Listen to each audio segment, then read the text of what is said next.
Hi everyone, welcome to Into the Wild. Before we get on to today's show, Nadia and I would like to remind everyone that whilst Into the Wild is a super accessible show, we do occasionally let out the odd swear word. So if you're a young nerd, make sure you tell your parents that. And if you're someone that doesn't like swearing, then I'm sorry for all the shit, f***s and whacks.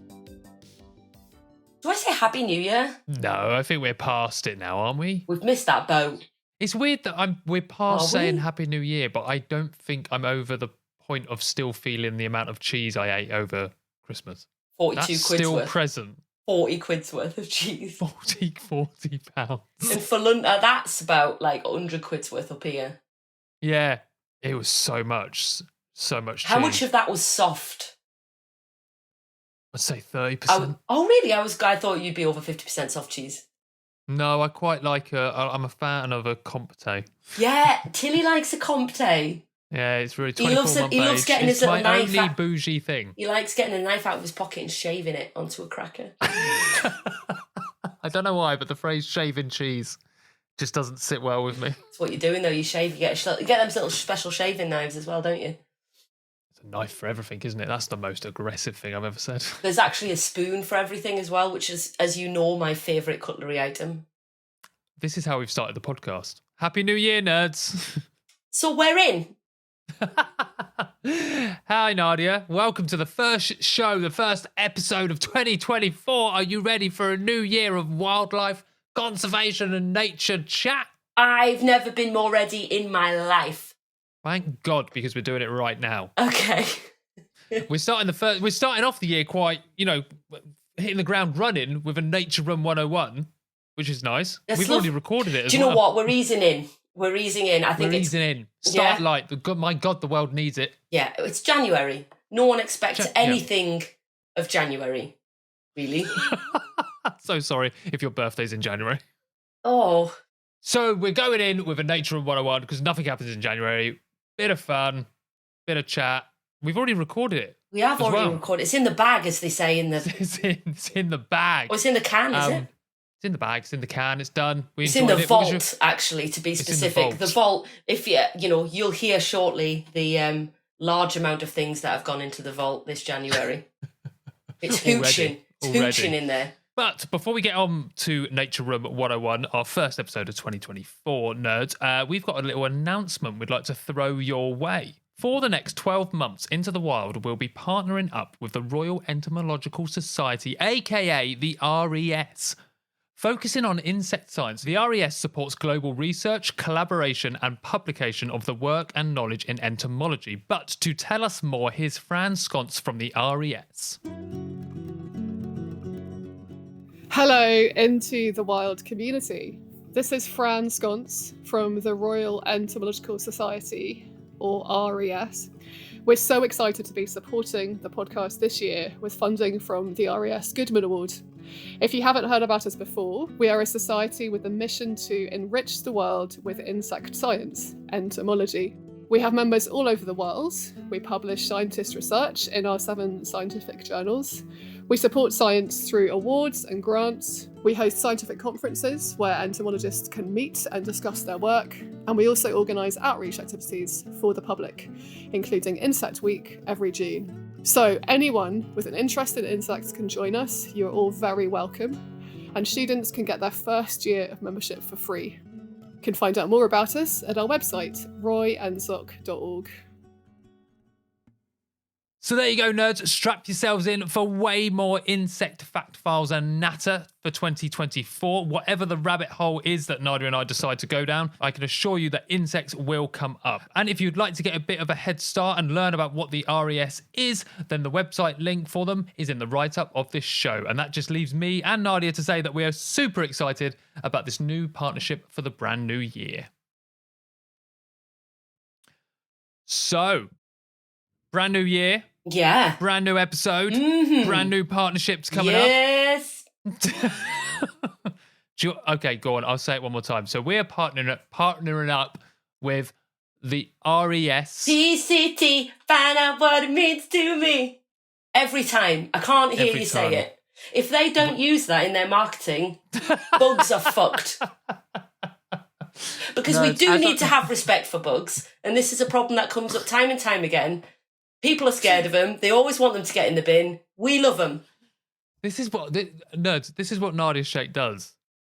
The whole time I was reading that prompt, I could see her laughing, smiling, and it took a couple of takes. It's like holding in a fart, not saying that at the end of every time you said RES. It was really hard. But then what she does is she delivers the joke, and then she will really quickly, almost on times 2 speed, explain why it's justified. They could use it in their marketing because A, bugs are fucked.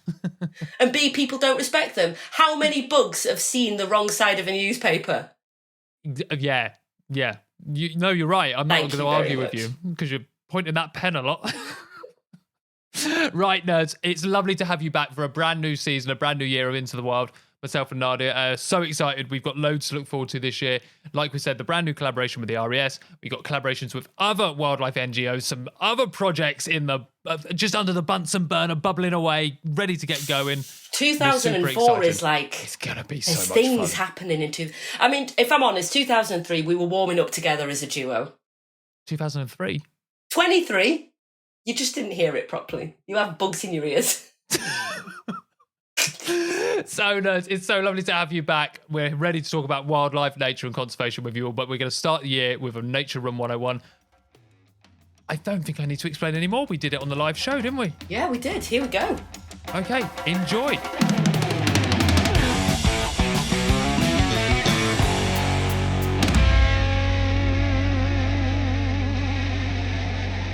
Hi, Nadia.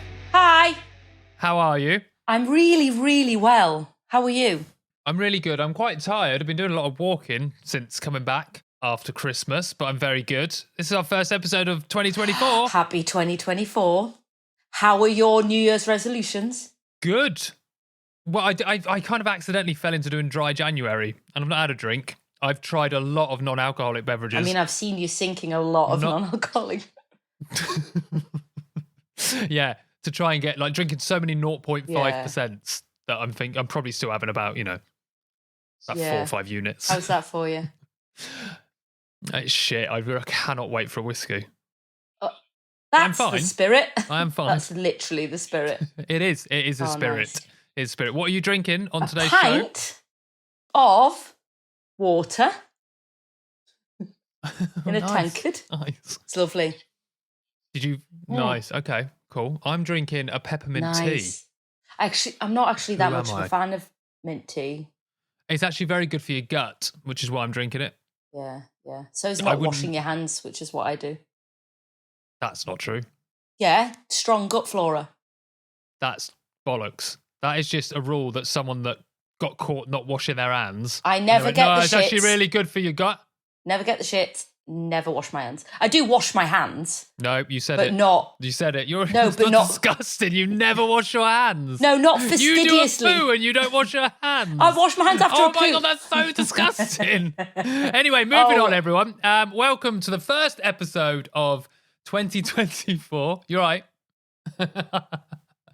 Welcome to the first episode of Into the Wild 2024. We're going straight in with a Nature Room 101, and we've got 2 lovely naturalists here to join us, pick some things that they, particularly don't like about the natural world. I'm really excited for Nature Room 101, Nadia, are you? Yeah, we had a clean out last year, so the vault is in order fresh. For once. I went in, categorised everything, alphabetized everything. It was pretty gnarly in there, I'm not going to lie. You haven't cleaned out for a while. No, I've been doing everything else. Yeah. That's why I don't do any of the organising for the show, because I'm down in the vault, sweeping brush. I mean, I'm trying to think what was in there. What did we put in there once? Sand? We had ticks, salt. Sand, wind. Yeah. I mean, can you imagine how I came out? Yeah. Anyway, there's a whole new set of shelves for 2024. So I've been busy. And everyone that's new to Into the Wild this year, let's tell you what Nature Room 101 is. We all like the natural world. It's all a buzzing place. We absolutely adore it. However, we're human. You can't like everything. So this show is about talking about the things we don't particularly like and we wouldn't mind getting rid of and putting into the vault of Nature Room 101. Some disclaimers. We're just taking the piss. Don't get angry if we talk about something you love. Number 2, if we get rid of something, we're not actually killing it. All right, there's no repercussions. We're just having a chat. It's all grand. The two naturalists that are joining us on this episode of Nature Room 101. The first one, how do I introduce him? I don't know. He's the most, well, on the outside, he's the most wholesome man you'll ever meet. But inside, he's so toxic because he makes everyone try cold water swimming against their will. He's from a beautiful country called Wales, however, ignored the accent completely. He was like, that's not for me. It's the lovely Ben Porter. Hi, Ben. Hi, Ryan. Good to see you. Happy New Year. You? Yeah, I'm good. Yeah. That is an incredible jumper. Thank you. It does the job through Christmas, and then I wear it the rest of the year just because it's a very nice, warm jumper. Rest of the year? Yeah, we're in Wales, remember? Yeah. You get some sun. Wow. That is true, actually. Yeah. Well, you don't wear that in summer. That's a heavy knit. It's perfect in summer. It's grand. Yeah. It's just fused to his skin now. It's actually tattoos. Yeah. It's beautiful. Ben, how are you feeling about, well, maybe going on a rant, maybe talking about things you don't like? How are you feeling about that? Yeah, it's interesting, actually. Yeah, I'm not very good at ranting, actually. And I was pondering it the last 2 days since you asked me, and I was like, oh, man, I do actually struggle to summon the inner rage that's required to get it out. But I thought, actually, I'm going to try and relish the opportunity and spend most of the day trying to think of an insect that I would like to get rid of. It's quite hard, actually. So it's like, do you know what? It is. Yeah, it's brutal, but it's, I'm hoping I'll get into the flow. You might get me into the flow with it. Yeah, maybe I'll be changed. I'll be changed. I'll be like, that's it, the rest of I'm determined. Yeah. I can't wait. Determined. Yeah. I can't wait. Fascinating when you said it was very hard to pick an insect. Our other naturalist joined us on the show was shaking her head as if it was the easiest fucking thing I've ever had to do in my life. It was like, ladies which and gentlemen, yeah, tell you, I've got a whole reel of them right here. The second person joining us on Nature Room 101 is naturalist and writer and podcaster. Is Charlie Bingham. Hello. Hi, Charlie. Thanks for having me on. And how are you? You're so welcome. This is your first time on the show. I'm actually deeply hurt that it's my first time in the show, but we're not going to go there. But no, thank you for having me on. Thanks for having me as the warm-up act for 2024. I'm quite excited. It's lovely to have you here. How are you feeling about getting angry? I mean, I don't often get publicly angry. I feel like I have quite a gentle, calm persona until you get to know me. So maybe this is just going to sort of ruin my whole brand that I've spent years working up. You have I've seen you get angry, but it's interesting because you're one of those, the calmer you get, the angrier you are. Yeah. So if you just go, you're furious. I'm just like, okay. So maybe that's what we see today. You never know. Let's see. It's interesting. God, this is going to be really interesting. The angrier Ryan gets, the more cockney he gets. I'll just start talking Welsh. It's all apples and pears. You just start going Welsh when you're angry. No, I was kidding, but it might happen. I don't know. I might just start talking Do you ever Welsh. pick up the accent? No. No. I don't know why. It's so annoying because I'm like fluent Welsh speaker and I'll go around, talking to farmers and landowners or whatever in Welsh and a lot of other people as well. But it's so annoying. Yeah, lack of Welsh accent is a deeply frustrating. Ask a linguist. Maybe living on an island for 10 years. Ask a linguist is the best bit of advice I've ever had on the show. Just ask a linguist. Okay. If there's any linguists listening. Yeah, please get in touch and tell us how the hell does that happen? Before we do get started, I forgot to say, I was going to say something about Charlie as I introduced her and I forgot it. So I'm just going to randomly insert it here. I'm worried now. So ladies and gentlemen, Charlie Bingham's joining us on the show. True story. When I saw her and hung out with her at Bird Fair, her young child came up to me and said, my mum lets me watch Squid Games. It's not a true fact, though. True story. It's not a true fact. Just thought the world needed And in fact, that when I said that I was doing this with you today, he went, oh, the tall guy that likes Squid Games. And I was like, yeah, that guy. I mean, I actually never spoke about Squid Games at all. Were you talking about squids? No, he just came up to me and told me. Like young lads do, they'll come up to you and just tell you anything. They tell you lies is what they do. Yeah. They'll be like, I threw a waffle at my brother and run away. Like, do you know what I mean? Never experienced this. You've never experienced kids just telling you random things? No. Right. Anyway, moving on. Jesus. Okay. Right. Let's get ready for Nature Room 101. Shall we open the vault door now? Okay. Our first category. That was the noise, by the way. The noise that we do for the vault. Okay. Our first one is worst weather. Now, we done this one, I think, on the first ever Nature Room 101 with Jack Perks and Lucy McRobert. It's the first time we're revisiting weather as something to put into Nature Room 101. So, Charlie Bingham, we're going to start with you. Out of all the weather types, which weather would you throw into the Room 101 Well, vault? I'm basing this on an experience I had the other day. And I suppose it's not really a type of weather. It's more an experience within weather. And it is beach walks in winter. Now, everyone's probably going, oh no, that's so romantic. It's so lovely. It's so charming. No, it's not. Sometimes you can go out and it's lovely. You know, if everything's calm and still, you've got a nice sunset. Other times, like the other day when I just wanted to get a bit of a walk in, you know, between work, I went down to the beach. I had my I call it my Arsene Wenger coat because it's like, you know, one of these apparently fashionable. I know exactly what you mean. Yeah. It's like a 4-season sleeping bag. And I put it on. And honestly, I felt like I'd been put on life support because it was so windy. And it was so like, I felt like the wind was biting my teeth. That's what it felt like. Oh. And the birds, there was these little turnstones and they were being blown all over the place. Black-headed gulls were like flying sideways along the beach. The shingle was I live on the Norfolk coast and it's really deep shingle. So I'm sort of trudging through this shingle. God knows why I carried on for a mile. And when I got back, honestly, my face was red. I had ear pain. And I thought to myself, why on earth do I do this to myself? I'm 100% going to go and do it again. But based on that experience alone, I would put beach walks in winter in Room 101. Okay, interesting. Interesting. So beach walks in winter. So are we... Now, when you say the beach walk, so I almost want to take the beach out of it. What about the weather? Would you say it was the wind? It was probably the combination. Was it the exposure? Yeah, I think, probably, yeah. Because if I was more inland, like in the town, it wouldn't have been so bad. But yeah, it was just the pure... Right, interesting. It was like being in a wind tunnel. You could get respite behind a tree, for example. No trees not on a beach. Yeah. Can I mean, I feel like that's a very specific scenario that is more than weather, because I think like it is about the exposure, which is fair enough what you're saying. I think North Norfolk beaches, even in the sunshine, are an absolute bitch to walk on. Them shingles, worse than having shingles. That's the slogan. Honestly, for if you Norfolk. want a workout, when I first moved here, I walked all the way from Clyde to Blakeney, which isn't that far, but I've never felt... I used to be a competitive powerlifter, and I've never been in as much pain as I was doing a few mile walk through the shingle. Absolutely never again. So... Sorry. Sorry, so put a pin in this a minute. That in there. Come on.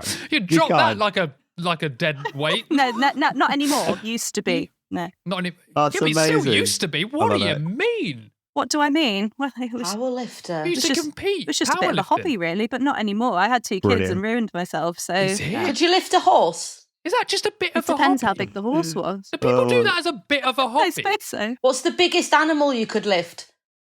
I don't know, probably myself.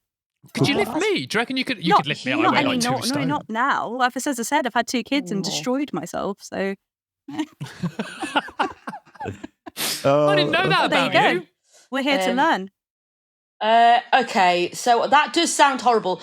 I also want to go back to the coat. I don't want to go over. I don't want to smooth it. Like, let's not go over, because I think you were essentially wearing a sail. Okay, yeah, fine. Yeah. Is that not what? So you're making it harder to walk in the wind, I think, as well. But I'm thinking. I guess the scenario that you've said doesn't sound nice at all. Really. I feel like you're victim blaming, to be honest. Like I was. No. What did I just? Ryan, you disappear for 1 minute, and I come back to victim blaming. I was just saying to Charlie that sounds like a coat that is going to trap the wind. Like a sail.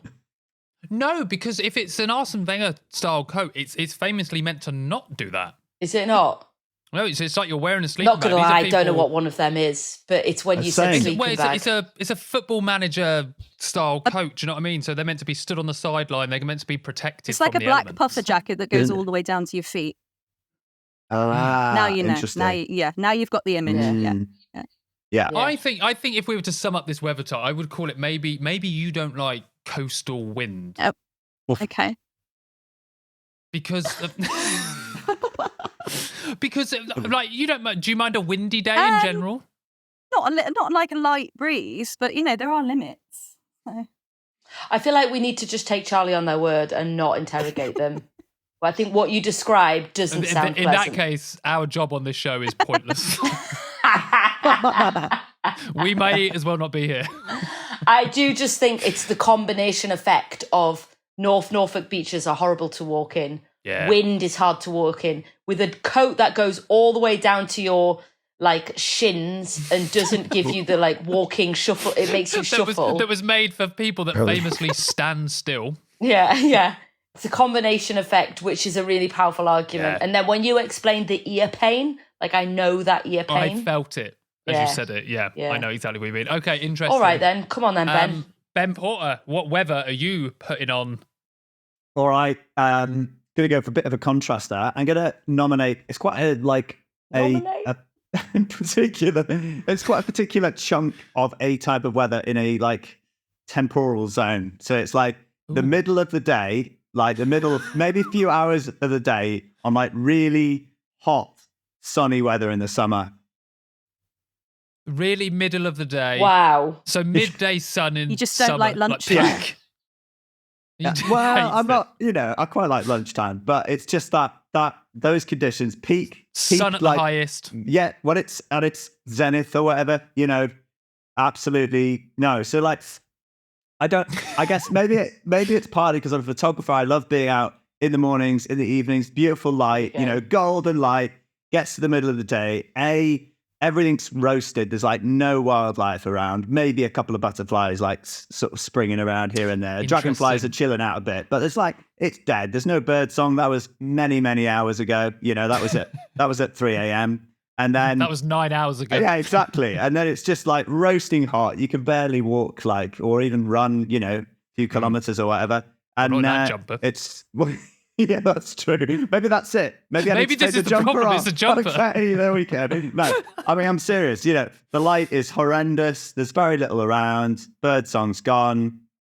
And it's just very unpleasant being out in that, really. Wow. I think it's kind of beautiful because actually what it speaks to is the things that you love about nature the most and your connectedness to nature in terms of the activity of wildlife, the beautiful interplay of light and land and those changing times. I guess the way that you enjoy the ways to be active. If we think of ancient human, early dawn and evening might have been when we might have been more active and in the middle of the day. I mean, you, my friend, need to meet siesta as a concept. I was just going to say maybe the Spanish culture is better for you, Ben. Oh, man. We don't have that in Wales. No.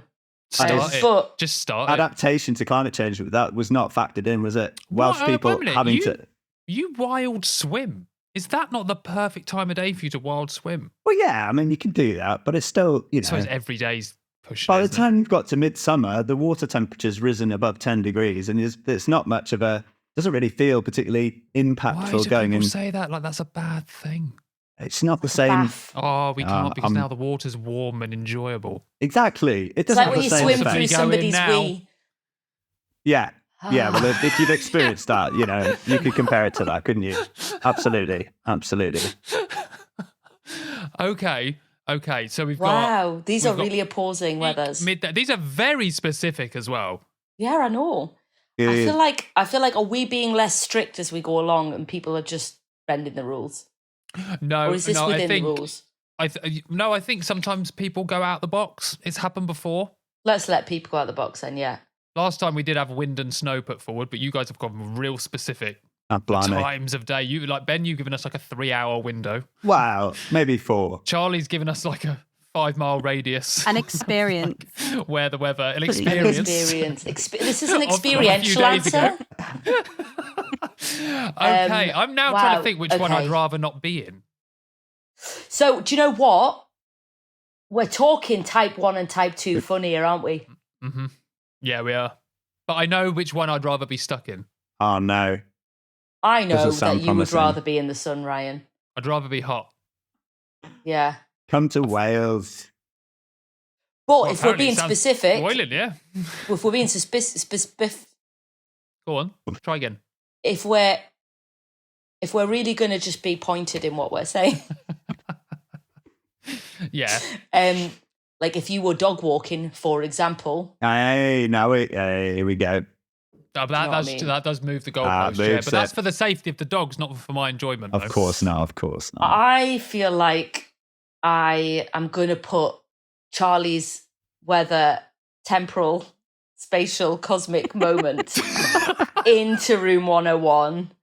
And I think what's really bringing it forward for me is the shingles. If you were talking about a sandy beach, I think I'd be like, actually, I love, because I live next to a beach here, and I've been out when it's been driving rain and wind and it's cold, just so I can have the sheer pleasure of coming in and having a cup of tea and going like, yeah, I did it. Yeah. And I do love that. But them shingles, my calves can't take them. Been knee deep in gravel. No one wants that. No one wants that. No one wants it. You could argue that you'd rather be stuck in the midday sun. 100%. 100%. Sorry, Ben. I feel disappointed. I feel disappointed. I'm really glad that you're able to express your feelings safely in this space. Yeah, safely and so strongly. Okay, I am also going to go with the wind because the coastal wind, Charlie's experience there. I'm going to go with that. And Ben, how about if we soften it by giving you maybe some SPF 25 in the post? I feel like he needs a strong 30. There are some really good handicrafts and art activities that you can do in the sun. You know, like there's that thing where you use the UV exposure and put leaves down, and you can have some lovely. Ben's like, nah. I wanted to get rid of it. He wanted to hit. I'm picturing myself in a canoe right now, just sort of leaving the country, just paddling off out to see if that weather comes back. You know, now that it's just, you know what I mean? It was just like, I'm gone. A harrowing moment and thought. We can't lose Ben. Protect Ben at all costs. Okay, I'm going to keep an eye on him this summer. Okay, so there we go. I'm going to categorize it as coastal wind. But we know what that means. I just want a 2-word answer. Right, there we go. Okay, there's that. He's going into room 101. Let's go on to our next topic.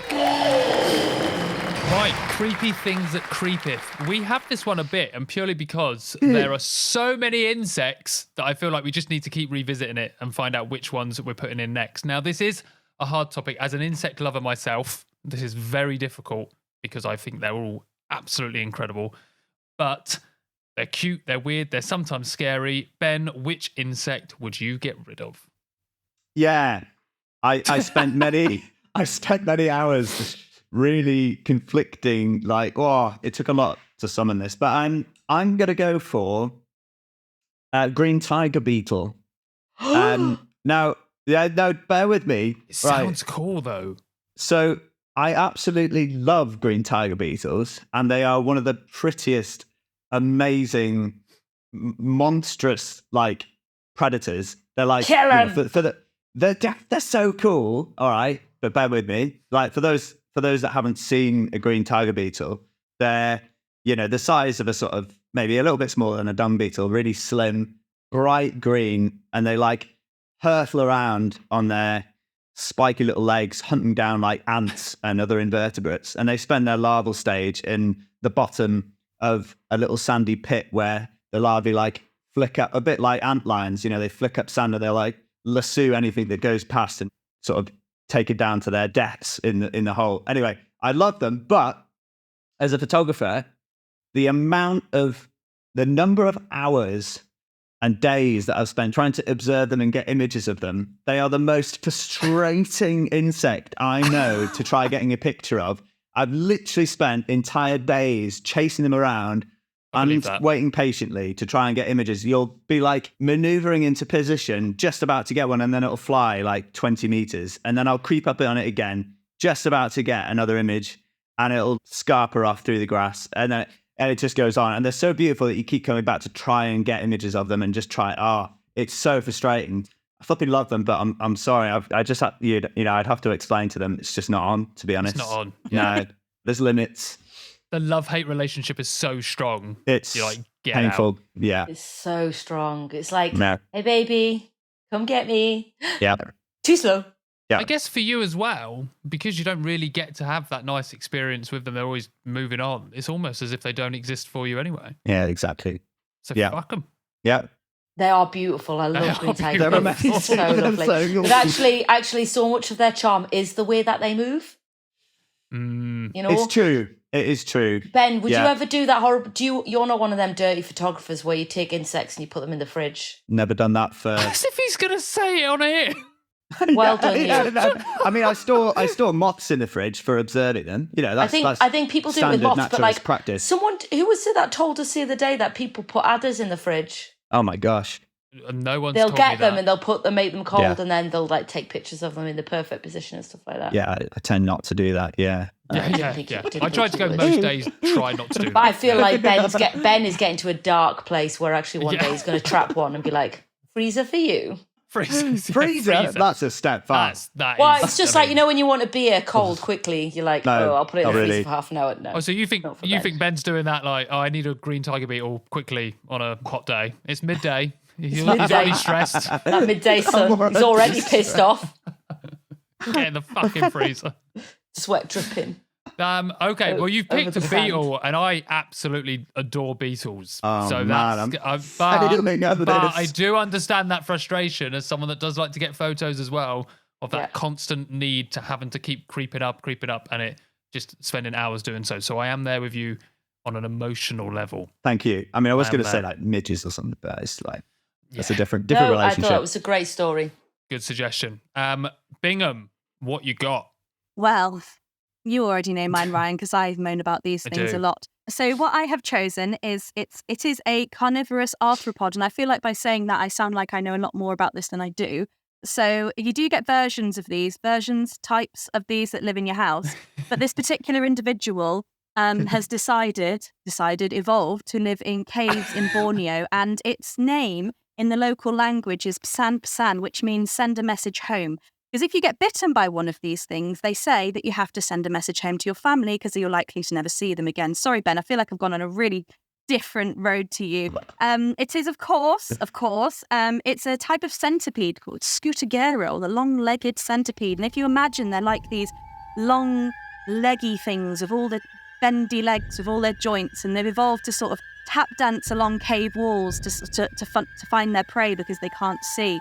And they're just... Oh my God. They're just... Ugh. Now, I learned about these on a Steve Backshall programme. In fact, 2 Steve Backshall programmes. Oh, crumbs, I have to say, I absolutely hate them. There you go. That one just ran over my hand. Steve Backshall, cuddles camel spiders and kayaks with hippos. So, but the guy was scared of this particular centipede. And that just made me think, do you know what? If he's scared of this centipede, then, luckily I limit the amount of time I spend in caves in Borneo. So I'm not really, I don't really encounter them. But they are For this 100% what I would put in room 101. So Scutagera, a type of really horrible centipede. Oh my God. I did Google it, and it did make me. Actually, do you know what? It upset me a bit. Hang on a minute. It's saying that so what I'm looking at, and maybe there's different species, obviously that's a thing, but they're not just in Borneo. No, there's types that go into your house as well. I don't know if So they do come they into all the kill house. you? I don't. Well, some of them are venomous. There's enough videos of them, and it says venomous, deadly centipede. There's another species that I quite like, not quite like, but I enjoy knowing about them. Of centipede, and its scientific name is Geophilus haidaces or something. My pronunciation is terrible, but it's a centipede that's named after Hades. Now, my only knowledge of Hades is from the Disney movie Hercules, but he wasn't Not a great great. guy. And so these centipedes, and they live a kilometre down in caves in Croatia.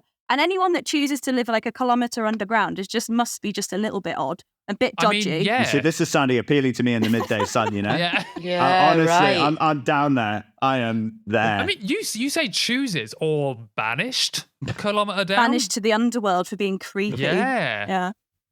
I think it's like centipedes are They're getting bad like, press. Come They on. do, but they are. They There's are. the Wikipedia. There's Wikipedia. So I'm reading Wikipedia of Scutigera cleopatrata. So this one's saying originating in the Mediterranean, so it must be a different. It's spread to other parts of the world where it can live in human homes. Beautiful. But it's just the way that it says they can be found. Like, I just don't know why they're really honing in on the home. It says they can be found in almost any part of the house, although they're usually encountered in dark or dimly lit areas such as basements and garages. Inside the home, they can be found in bathrooms, lavatories, which tend to be humid, but they can also be found in drier places like offices, bedrooms, and dining rooms. We're covering all the bases. Yeah. Honestly, go on Unnecessarily YouTube. as well. Go on YouTube and type in like the deadly cave centipede. There's so many videos of them, and they're just horrible. Shut up. Yeah. So Oh my God. I I'm will typing say, it in. I saw I didn't See see you a later cave for the rest of the centipede like this, but I did episode. see a centipede in Namibia that a lot of people ran away from when it came out. And it was about 30 centimeters long. And I just remember going, that was one of the scariest things I've ever seen crawl across a bar floor. did it have those big bendy legs where you can see all Oh, its God. joints and stuff? Yeah. Yeah, it was red and black as dancing. well. It was red and black, like nature's fucking warning. Do you know what I mean? It was just scurrying along the bar floor and everyone moved. I was like, I don't want to go anywhere. Like Adam Hart was there and he's an entomologist and he was like, back away from that. Everyone get back. Yeah, so there's so many legs. There's not as many as millipedes. Come on. Yeah, but they're all No, but millipedes are a kind. bit like, do you know what I mean? They're a bit like, Bumbling along. do Not you know gonna, what I mean? not gonna kill you. Yeah, Their fair enough. vibe is different. like the It is a Hufflepuff. different vibe vibe. is different. If a centipede Yeah, was they're in more- Hufflepuff. Yeah. They're like the lollipop ladies of the insect world. They're not Yeah. doing anything. Yeah. Oh God, there! I'm watching a video of it. Oh my God! Oh my God! Oh my God! Why did you move the rock? Nadia's having her own experience right now. So have I won this round? Well, I'm not going to lie, Ben. You picked quite a cute little beetle. And Charlie That's picked camera Satan. shy. That's camera shy.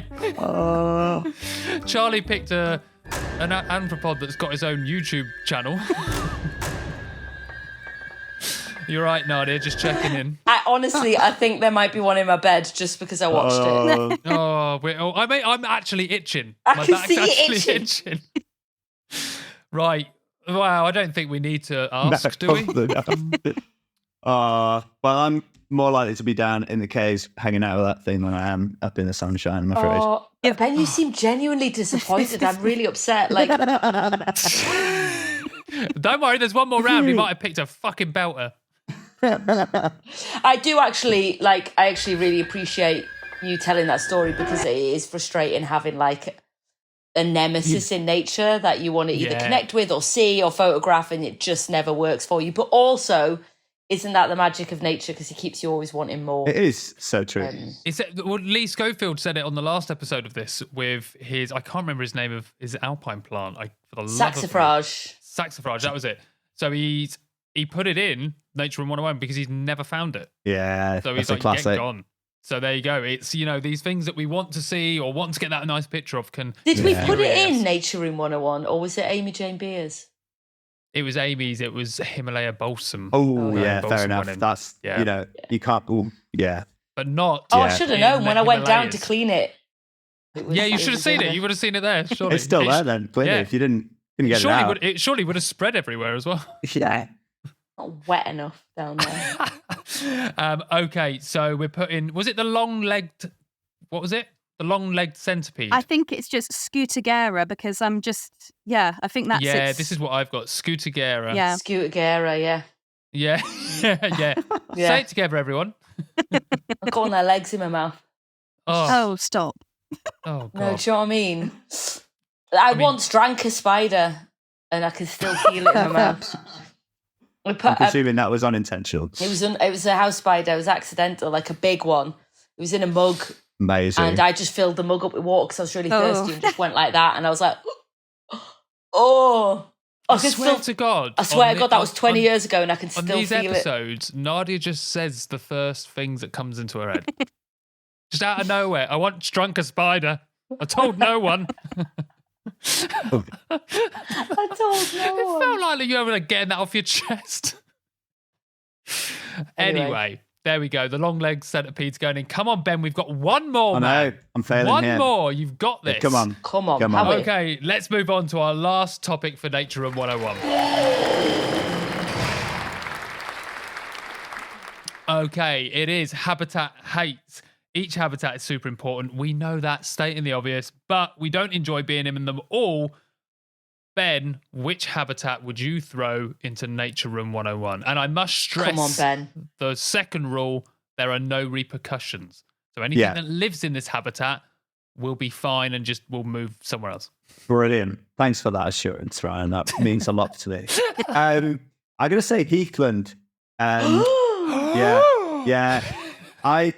Just because, like, it must be about probably 60% of the UK is covered in the blasted stuff because we haven't got our act together and sorted out the restoration of the UK is hardly at sort of peak flow right now. And we've managed to degrade everything to a state of just preserving miles and miles of moorland where it could be flourishing sort of montane scrub or transitionary woodland, regenerating forest. We just burn the shit out of it and keep it in a beautiful state for grouse and prop up a multi-million industry that's just supported by a few lords hunting grouse. And in places like Scotland, it's just tens of thousands of deer roaming around, keeping in a beautiful vista of heathland at its prime, you know? And but I think the thing that maybe frustrates me more with heathland is that whilst it's, you know, it is a nice habitat, but it is, you know, it's transitionary habitat. You know, you'll have patches of it in a natural ecosystem that's maintained by low densities of herbivores and animals that are moving around the landscape in a natural way. And then you've got bits of woodland regenerating here, and in more exposed areas, you've got dwarf woodland and bits of areas that are kept a bit more open. But I think the thing that frustrates me maybe is that because the general public, it's the same with the green, pleasant rolling hills of England. Yeah, it's all, that's what people see of the UK and think it's natural, and it's totally not. It's the same with heathland. And I think the thing that frustrates me is that within conservation itself, it can be such a focus point as heather moorland, even though there's plenty of it that's maintained by sort of grouse industry and moor burns and things, but we still focus on it within conservation as if, you know, putting massive amounts of budget into maintaining heathland, which obviously there's areas that are important. But I think for me, it's that frustration behind the fact that we have so much of it, and what it represents is that sort of failure to be able to achieve a sort of diverse mosaic of habitats and allow the sort of full dynamic transition towards something a lot more diverse that the UK would have been covered in, which is a whole patchwork of different wooded and mosaic habitats, which obviously would include a bit of heathland. So, yeah. So what I'm chucking in, chucking into the preliminary room. So would you say it means something different to you now, this habitat, after, like, is that what you're saying? Like a heathland now, because of where we're at in the UK, it's changed its meaning? Yeah, for me, yeah. I'm a fan of walking through the stuff, and I like some of the species that found there. But yeah, gradually, I guess as we become more aware of our situation in terms of the state of nature in the UK, and particularly in terms of the habitats that we have and what we're maintaining as both conservation, farming, and further afield, I think the focus on that and the fact that we've skewed so much of the landscape into being that habitat and just keeping it that way, it represents that want to just maintain something and manage it in a particular way, as opposed to sort of standing back a bit, allowing it to do its thing and be much more fluid in our approach to how we. Yeah, I mean, those are a few could go into. No, it's a good one. It's a good one to pick. It is good. Nadia, any thoughts? I mean, I couldn't agree more with everything that Ben said. Everything it represents. It's also really ticky. Oh, ticks. Didn't even mention ticks. Why do? Yeah, no, fair enough. Yeah, no, carry on. Lots of places are ticky, but I associate heathland with coming out looking like I've just been like a buffet to ticks. Yeah, I mean, I just get so frustrated about what people think the uplands is and what people think the rest of the land is. As though it's this wild place. Yeah. That's the feeling. Yeah. That's the one. No, I got you. Yeah. I think everyone, as you were talking there, I think a lot of people, certainly our bubble audience here, are going to be nodding along, going, yep. So I think you've probably hit a large nail on the head. You might have, just grabbed victory from defeat there. Don't know. We'll see. Let's see. Well, it depends what Bingham's going to pull out the bag with her habitat. So far, Charlie always pulls that rug under Ben's feet just when we think he's talking sense. He's done a good one. Charlie comes out with, smack that! Well, not this time, because I feel like Ben's answer was really sensible and educated, and I'm just about to be like the resident idiot. But what have you picked? I've picked water. Water? Just water? Just 70% of this planet? And I'm going to contradict myself because I do open water swim. But my choice isn't for any kind of, educated, wonderful answer like Ben's. Mine is because I am such a control freak that I have such a deep-rooted fear of large bodies of open water. So the sea, yesterday I was at a large duck pond and my kid put his hand in and I just had this image of this unknown thing jumping out of the water and Swan. Snap. Yeah, a swan. And I open water swim, but I am terrified the whole time. I don't know why I do it. Interesting. I think it's definitely a control thing. It's because I don't know what's underneath the water. I've scuba dived before and snorkeled before, and I'm okay.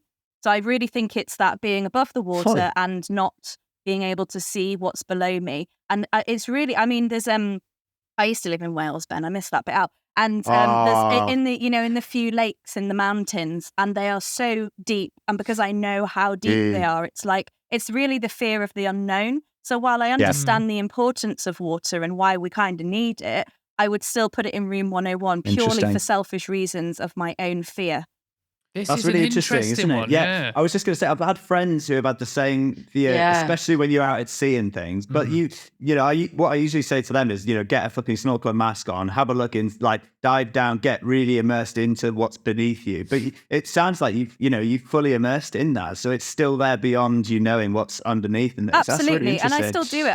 I will not so much at this time of year because I've coastal exposure and all that.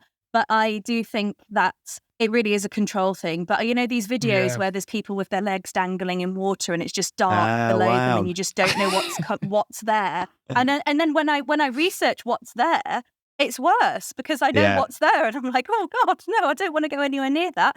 I'm really scared of weaver fish now because I saw a sign about weaver fish on the beach. So now I'm just like walking boots on. I used to be a barefoot beach person and now I'm just steel toe caps on. So another layer to the beach. Yes, exactly. Coastal winds. So, oh my gosh, water, it all adds water for me, all of it. Interesting. I share this kind of fear of dark water, not being able to see. There is a name for it. Did you say the name for it? Isn't it thalassophobia, or is that something completely different? That's probably the fear of centipedes. I'll just do some research. I do share it. There's something that I remember. I can't remember the name of the lake. It was on Fraser Island in Australia. This was years ago. I was 19, and you could swim across the lake, but there was a large patch of weed in the middle, which meant it went from crystal clear water to suddenly you couldn't see anything underneath you. And I was like, nope. No, absolutely not. And I don't actually think there was much living in that body of water, only because it's just a sand island. So there's not actually much on there, but I just couldn't. There was something I just felt too anxiety filled to swim across it. And I do think as a terrestrial species, probably the best habitat to pick, maybe, that you wouldn't want to be in for long. Oh, it's a sensible fear. Controversial. I don't know. Have you ever had somebody with a shotgun telling you to get off their land? No. It's a real but I know. fear. I mean, no. I get your point, but I can't agree that that's happened. Thalassophobia. Is that what you said? Thalassophobia. Yeah. Wow. Yeah. It's a new one. Interesting. I guess it helps living on an island in the middle of the ocean for 10 years, so I don't share that. But also, it's also worth remembering that, like, Pacific nations, there are humans that have travelled around the globe without a fear of deep water or even embracing deep water as a way of moving and migrating, and we didn't believe for a long time that humans had the capacity to navigate the globe on such rickety, seemingly rickety little water vehicles, but Boats. so I wonder whether there's. All right, water vehicles. I love it when I get a burn off, Ben. It doesn't happen very often. Sorry. No. It doesn't. No, don't apologise for it. Embrace it. Do it again. Yeah, keep doing it. Ryan does. Yeah. Ooh, okay. Yeah. I do think this is a hard one. I know I'm probably It's not for me. No, because you're a swimmer. Ben's a swimmer. I swim. I'm not a strong swimmer. You're a budding cold water swimmer, Ryan. Remember that. I'd say a victim. No, Fine, you're a budding cold water swimmer. It's in your Instagram bio now, I think, right? It's not. It's not. Check. Twice this year I was made to go in. Twice. That was Leif Bursweden's fault, though. This year already? Oh. No, not this year. Sorry, I meant last year. I only do it once a year. You got me excited, man. No, in a whole year. Right. No, not gone to the my God. Hampstead Pond yet. Right, okay. Go on, you pick. I'm going to go Heathland because if Heathland can get in the bin in the way that Ben says it would be fundamentally better for all of our ecosystems. And give all them like aristocracy, game shootery people a really lovely little smack in the face. And we're not violent on this podcast. I meant like a metaphorical, like a symbolic slap in the face. Yeah. I'm happy to say it's physical. if come for me, bruv. You did say a light slap. Yeah. Like we genuinely don't condone violence, but like maybe they would trip and fall in the mud and then get eaten by ticks. Yeah. We hope that their fridge breaks down in summer. Their pillow's warm. Yeah. There you go. That shit. Do you know what I mean? Yeah. Their many cars fail their MOTs. Oh, mine failed my MOT last week. Oh, shit. Sorry. No. 500 quid. 500 quid. Oh, Why are we going down this rabbit hole? Put that in room 101. Okay. MOTs. Yeah. Yeah. I think whilst I do share Charlie's kind of that anxiety-filled fear of the unknown with deep water, dark water, that kind of thing. Like, I wouldn't go swimming at night. Actually, the only time I have is with Ben Porter in Wales. Oh, I remember that. In that was brilliant. fog. It was brilliant. It was terrifying. It was so good. That was an estuary as well. It was so slimy underneath. Yeah, whilst I do see that, Charlie, I do think getting rid of water on, especially this planet, there wouldn't be much left. Actually, this one. What other experiences do you have, Ryan? Well, I know this planet is just planets? majority water. Or covered in. It would be less than I ideal. would go with Heathland as well. Yeah, it would. Yeah, it wouldn't be ideal. No, so I would go with Heathland. Heathland as well is going in. So there you go, Ben. You got. Oh, well done. You know, I'm getting there. You know, I'll take a little win there. Yeah, that is actually gonna. When I go put that in there, that is gonna be a nightmare. Yeah, it's gonna be a bit. Yeah. So them horrible things. You've got to put those 3 things in Nature Room 101 this afternoon. Or this evening. Yeah. You've got to put. I can't do it tonight, love. I've got to go somewhere after here. Yeah. You can't go to Borneo yet. Well, I'll have to go tomorrow. They're in a jar ready for you. Oh, don't smash it. That coastal wind is screaming in that kilner jar. It's a good job you didn't put water in. That would have been a right mess. Can you imagine? Yeah. Yeah, can you imagine? I'd have to get my water vehicle down there. Right. Okay. This just leaves us to say a big thank you to Ben Porter and Charlie Bingham for joining us on Nature Room 101. Thank you for sharing your dislikes. Thank you for sharing your... Yeah, thanks for sharing. Thank you for sharing what you've put. Well, thank you, Ben and Charlie, for sharing what you put Room 101, which I think is just really a subversive way of us learning about wildlife, because I've learned a thing or two today, and I really appreciate what you've brought to the table. Sorry, Ben, you didn't win. It's not about the winning. It's about the taking part, and we both love that you came here today. Thanks so much, guys. As the winner, I would beg to differ. But... great to see you guys. Thanks so much. Thank you. Take care. Thanks. See you.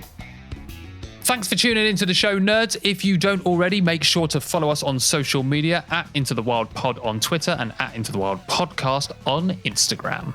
And if you're able to and would like to, you can support the show by tipping us at ko-fi.com/Into the Wild Pod. That buys us the equivalent of a coffee, and we use it to fund more podcasts for your ears.